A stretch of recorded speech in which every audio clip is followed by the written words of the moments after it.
So, I'm sorry. We are in the second week of Lent, and we are in Genesis 12, 1 through 9.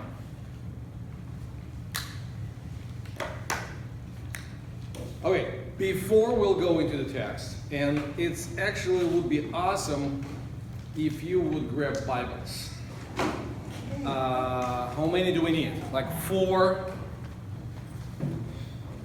So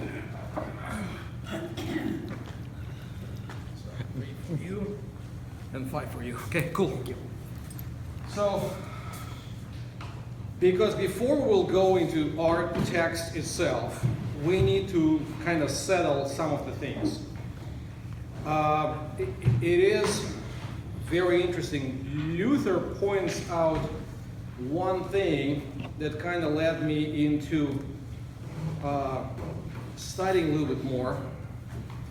In his commentary, I believe it's, if you read Luther's commentary, we have 55, 56 volumes of his works. Some of that is commentary, some of it is not commentary, but he actually starts in our commentary series. We start with Genesis, so it is one of the thoroughest book he went through. We have like 5 or 6 volumes on Genesis only, and the volumes are like I don't know, 500 pages, short pamphlets of 500 pages each. So, dealing with the text, he says, there is an interesting thing, we don't really think about that, and I do not have an answer. And what he goes to is in verse,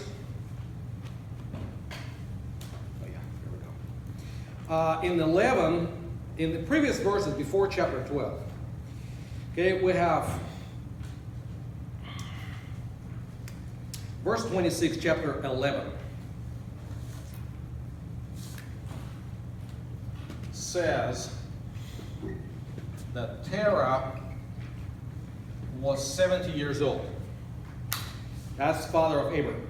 Okay? So when Terah had lived 70 years, he fathered Abram, Nahor, and Haran. Okay? And then we'll go a little bit further. And the last verse of chapter 11, verse 32, says that Terah was 205. I don't know, can you see it or not, whatsoever. Okay? 205 when he died. Okay? The thing is, so if we believe Abram was kind of born when Terah was 70, then in chapter 12 we have this statement, and we kind of need to know about that. Where is that? Verse 4, 12:4. 12:4, we have statement that Abram, and we'll come to him, was 75. And what Luther says is there is a chronological gap in the puzzle, and I don't know how to explain it, but I believe the Word of God is still true. And he gives very, I would say, mystical / spiritual explanation to that. I'll come back to that in a second. What he says is, if Terah was 70 when Abram was born, plus 75, we have 145. So we have a gap of 60 years of we don't really know what's going on. Luther explains it in the way that we do not know something. He doesn't question those dates. He still believes they are right. But what he says is, we do not need to understand everything about chronology of the past, because also Lord does not really want us to know everything exactly about the future. So on one hand, we know that the Lord is coming. On the other hand, we don't know exactly when, not even the year. Leave alone the year. We don't know, when. Like how close is that? It is always close, yet it's always somewhere far away. So this lack of chronological sense in the past gives us an idea that it is Lord who works mysterious ways, and He will handle it somehow in the future. I was like, wow, that's very interesting. I mean, it was very interesting for me.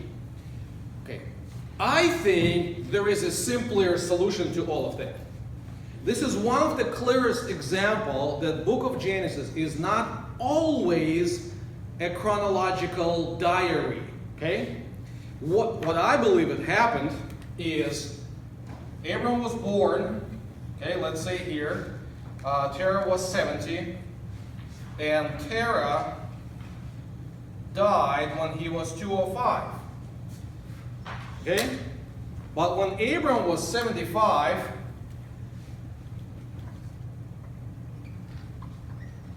he took off and moved down to another place.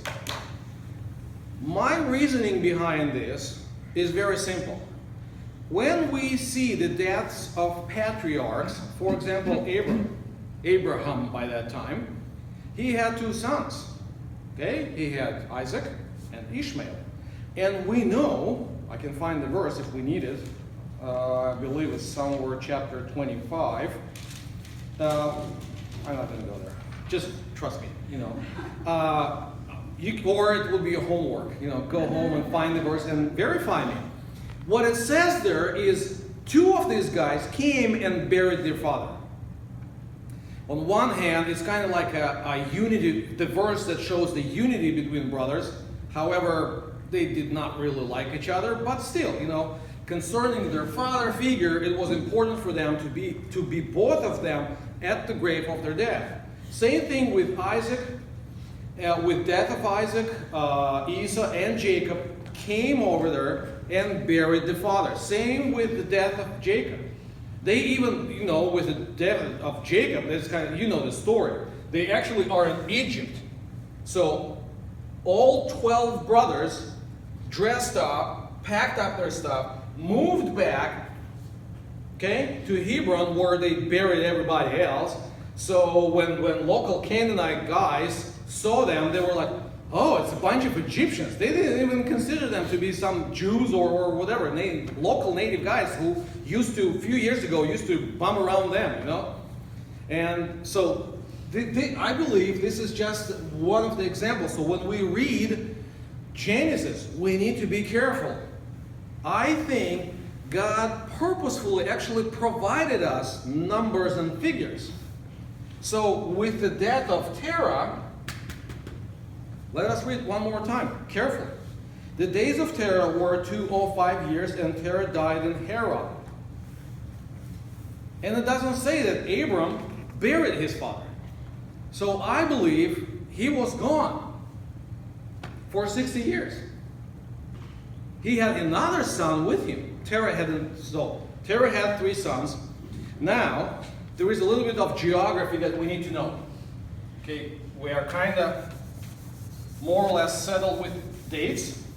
Now there is more genealogy and geography before we'll go. Where are my glasses? Okay, so verse 26 of chapter 11. Terah had lived 70 years, and he fathered Abram, Nahor, and Haran. Okay, 27. Now these are generations of Terah. Terah fathered Abraham, Nahor, and Haran, and Haran fathered Lot. Okay, verse 28. Haran died in the presence of his father Terah in the land of his kindred in Ur of the Chaldeans. Okay, so what we have is Persian Gulf. We have Tigris and the Euphrates, and Ur is roughly over here. Okay, so what happened there? It looks like, we don't know a lot, but Father Terah, for some reason, we do not have an exact biblical explanation. We do not have any explanation, I would say. But his son died. And it looks like that father took 2 of his sons with whatever family they had, and they moved upstream this way, and that's where Haran is. So after the death of one of the sons, they moved to another place. Okay? We know from other biblical stories, for example, from Joshua chapter 24. In Joshua chapter 24, it is said that, thus says verse 2, thus says the Lord, the God of Israel, long ago your fathers lived beyond Euphrates, Terah, the father of Abraham and of Nahor, and they served other gods. Okay, it's 24:2.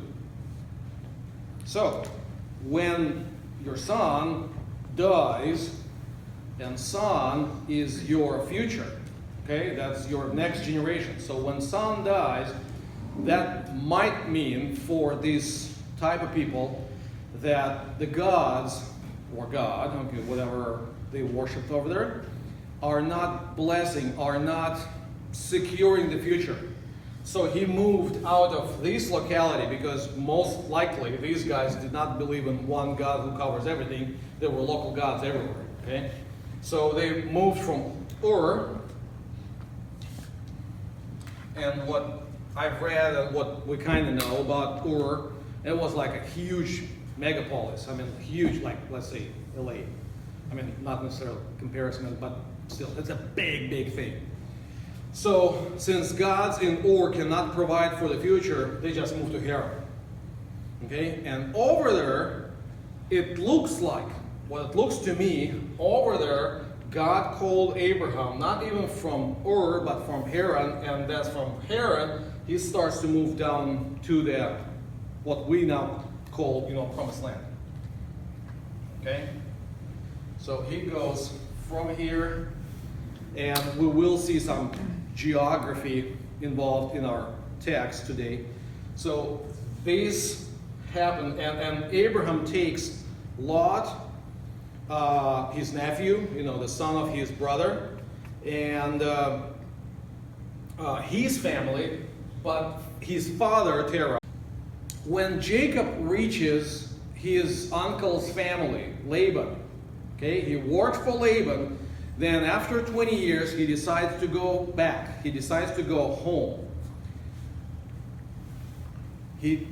After some days, he finally picks up and then starts to move. What was the main reason why Laban chased him down?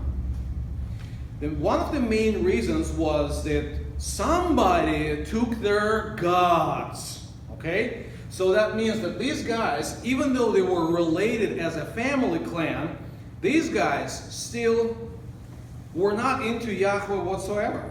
I mean, they did not really care for that. Why? How come? I don't know. But that's what it is. Okay, so that makes more sense to me why Abram leaves his father and his brother, and that's what we have in the call. Okay? And goes down, because father and brother still into worship of local, small, gods. Okay? Now, with this kind of background and information, let us go into the text. So 12:1. Now, Lord said to Abram, go from your country, or from your land, and your kindred, and your father's house, to the land that I will show you. Okay? See, this is one more indication that I believe that father is still alive. Because the father died, even though we have the mentioning of his death one verse above. This is for us to figure out how does it work in chronology, and we have immediate answer in verse 4. He was 75 years old. Okay, that's what it is. So yes, the story of Terah is finished. Okay, but while he was still alive, God addressed Abraham and asked him to move out of the father's house. Okay, father has died. There is no father's house. I mean, you can play the words and split the hair, but it's much more real if Father is still alive. So you go where I will show you. He doesn't tell him where to go in the direct sense. Okay? When we were preparing to move out of Russia, or we not just moved out of Russia, we went to Embassy of the United States, we went through interview, we had tickets, and we did not even go to the United States. We knew exactly where we're flying to and where we're going to settle, at least for a beginning of time. Then we could move wherever we want to go, but it's kind of like more direct. You know where you're going. Here, we take it for granted, but it's kind of a big deal. You go where I will show you. It's still in the future. So it's like you take step after step, and you need to figure out after each step, evaluate or reevaluate, where are you going? You know, so it was pointed out many times during the sermon, which is great, that yes, he was justified by faith. I think it's a big deal here. You know, that's step after step taken by faith, even though that phrase that Abraham was justified by faith appears like 3 chapters later in chapter 15. But here is an example. He responds and does it. He doesn't say, okay, give me, you know, the north, whatever that thing, you know, latitude, and, you know, wherever the point is, you know, tell me where to go. No, you just go where I will show you.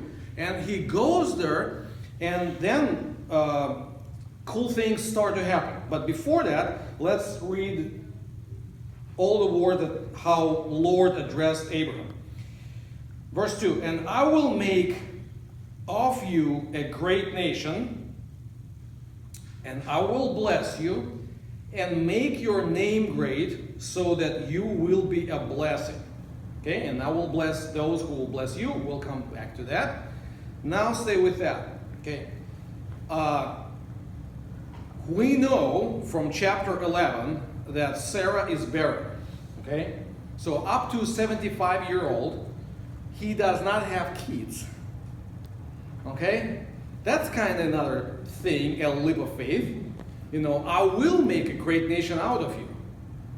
And we need to understand that Abram means exalted father or great father. Okay? Then later his name will be changed. He will be Abraham, which will more plausible translation for this name would be father of a great nation. So think about that. Guy comes into a territory where he's not really known and say, oh, nice to meet you. What's your name? My name is Abram. Oh, great father. Cool. How many kids do you have? 0. You know, it's a thing, you know. Then some years pass by, you know, and he would be Abraham, okay, after circumcision. Okay, what's your name? Abraham. Oh, father of a great nation. Cool. How many kids do you have?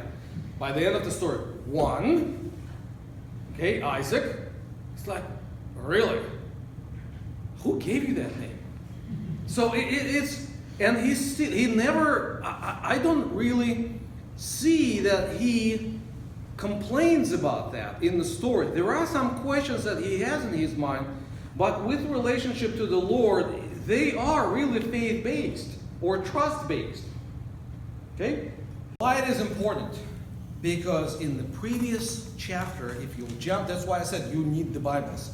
If you go back, chapter 11 starts with what? The story of Tower of Babel. What was their thing? What was the deal?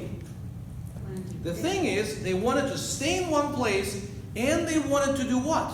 Build up their name. Okay? So the thing is, it's either you build up your name from the bottom up, you try as much as you can, kind of reminds me of Genesis 3 stuff.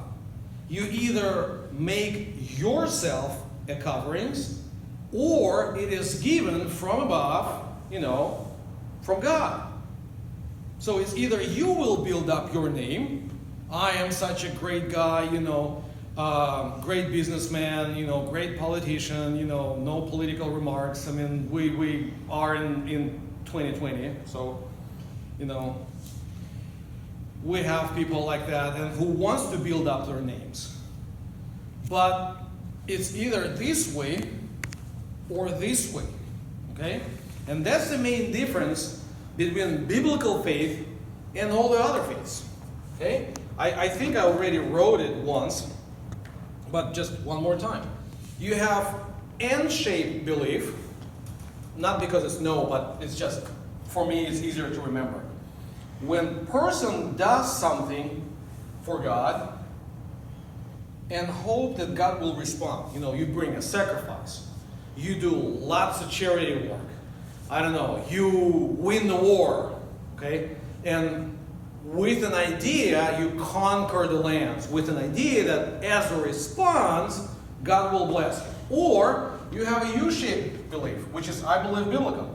God does something for us, and as a response of gratitude, we do something, our lives. We live our lives, basically. Okay? So I believe this is what we had as a pure example in Genesis 11. They tried to build up, and then God came down and evaluated and says, God, this is not going to work. It's not going to fly. Or as an example of how not to, this is Genesis 12. God says, I will make you a name. And, seriously. Now think seriously.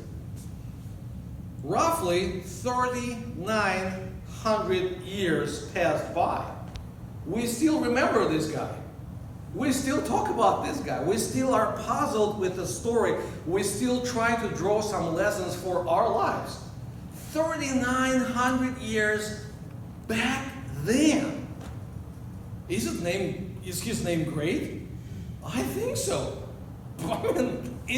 In a very not abstract, not theological, not philosophical sense, it's in a very literal sense. All over the globe, people gather together, read the Bible, and it's like Father Abraham. Yeah, that's cool. I like it. So the name great is a proper reevaluation of the story of Tower of Babel.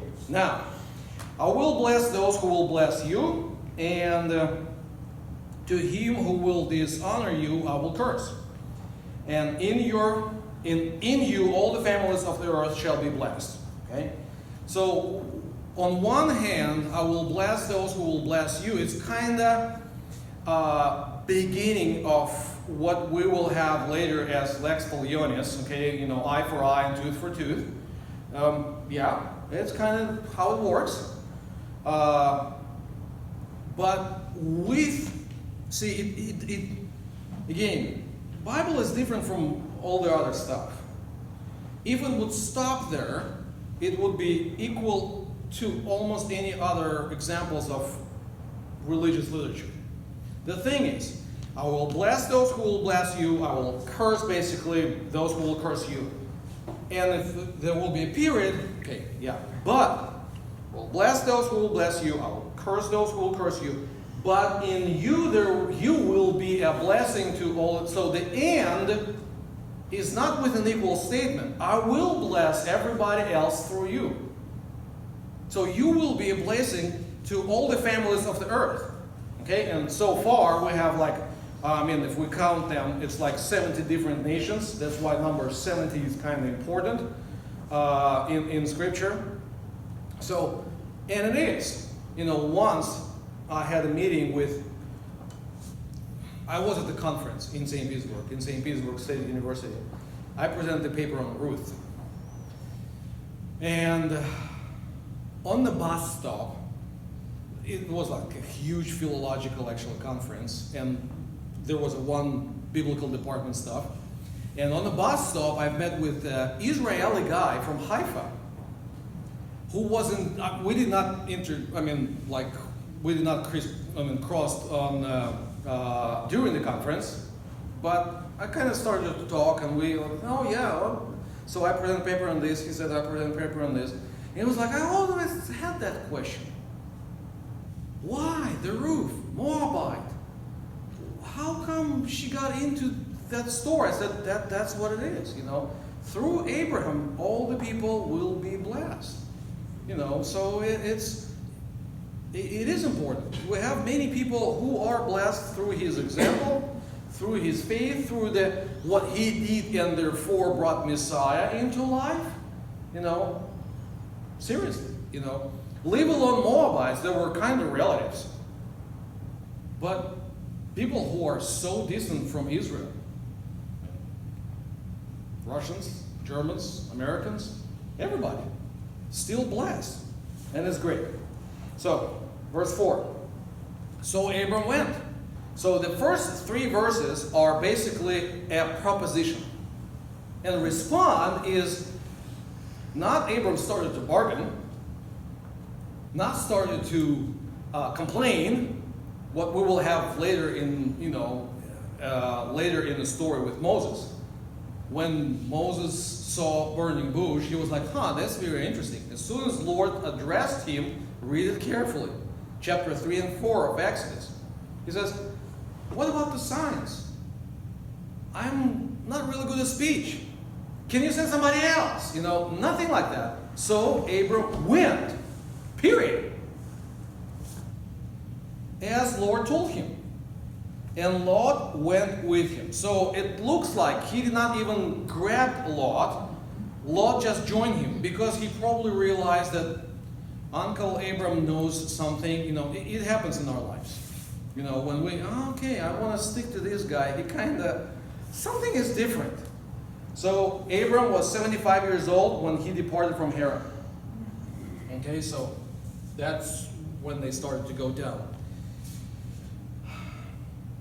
Abram took his wife Sarah. Her name means princess. But it's very interesting.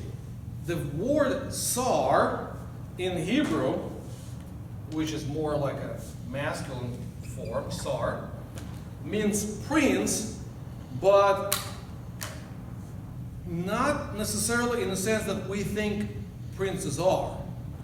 Okay, we think it's a dynasty thing. And if you have a king, then prince is definitely much more, softer guy. He is always, with good nails, nice clothing, some kind of fancy characters. Sometimes it is, but actually the word in Hebrew, sar, does not necessarily mean that. It mostly means the one who leads army into the battle. So it's one of the generals, okay? So when we have a Prince of Peace in Isaiah 9, that's the guy who is a huge warrior defending peace or establishing peace, establishing shalom. It's the Sar Shalom. It's a kind of relatively difficult concept. So Sarai is a feminine version of that. No wonder in Song of Songs the wife is presented as the kind of army with banners and might and things like that. So she was a pretty cool wife, tough wife, I would say. So he took Sarai his wife and Lot his brother's son and all their possessions that they had gathered and the people that had acquired in Haran, and they set out to go to the land of Canaan. So when they came to the land of Canaan, Abram passed through the land to the place at Shechem at the oak of Moreh. At this time, the Canaanites were in the land. Okay, so a few things. We know that by the end of Exodus, Israelites are required to clear the land from Canaanites. The people who used to live here, they are not as bad yet. Okay, so they are kind of okayish. And actually he Abram and his son Isaac were able to maintain some decent relationship with them. It's kind of wavy, but sometimes it's better, sometimes it's worse. And they try to bring up some witness to these people. So now we go to geography. We go to almost to the middle of the land, and this place is called Shechem or Shechem. I mean, this E is kind of very short. And what happens there, Lord appeared to Abram and said, "To your offspring I will give this land." Okay? So it's kind of in the center, and it's very interesting. If you look down the road, if you will open the map, how 12 tribes are settled, this is on the border of Ephraim and Manasseh. Okay? And Ephraim and Manasseh are sons of who? Joseph. Yeah, thank you, Judy. So this is Joseph guy. Okay? What Abram does there? We don't know about Joseph. We don't know about Ephraim and Manasseh yet, but it's very interesting. What he does there is he builds an altar. Okay? So in our context, I know it will be, okay, he would build in California context, there is a similar parallel. He would build a mission, or he will build a church. So however you treat this guy who, went through California and built him, and so now he is almost a monster who, got rid of the deep, Indian culture and all of this kind of stuff. Okay. He marked the territory.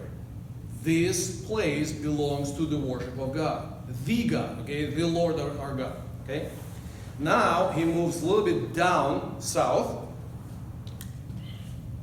and he comes to the place where Bethel on one place and Ai, or actually Hai, okay, on the other side. It's not AI, it's not artificial intellect.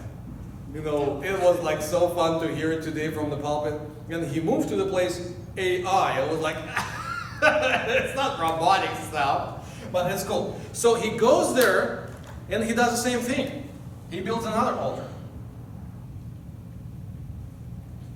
Providentially, it's very interesting. This place will belong to tribe of Benjamin, who is, these guys are from one wife, from Rachel. And the first king of Israel is from Benjamin. Interesting.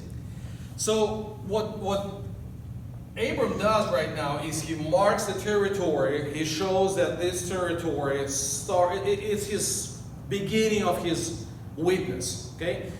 I need to jump a little bit further. Let's go to chapter 13. While you're jumping, I will tell you a story. So after this, there was a famine. They went to Egypt. They came back. The drill, But by the end of chapter 13, he comes to even more southern point, like roughly here, and it's Hebron. This territory will belong to Judah, and that's where he builds another altar. Okay? Very end of chapter 13. Verse 80. Abram moved his tent and came and settled by the oaks of Mamre, which are at Hebron, and there he built an altar to the Lord. Okay? So basically, some of the places are marked. Some of the places are dedicated. Okay? So, if we'll go back to chapter 12, verse 8. So from there he moved to the hill country on the east of Bethel and pitched his tent, and Bethel was on the west and Ai or on the east. And there he built an altar to the Lord and called upon the name of the Lord. And Abram journeyed on, still going toward Negev. Okay? You have NIV. Do you have Negev or south? Negev. Okay. So technically he was going down south. Doesn't mean his life went south, but sorry for tongues. But I mean he's traveling south because the word Negev means south. Okay, that's just that. So we don't really know, was he really traveling towards city, which was called south, or he was just going southwards, okay, southbound. Okay? So that's what we have for today. Questions or comments?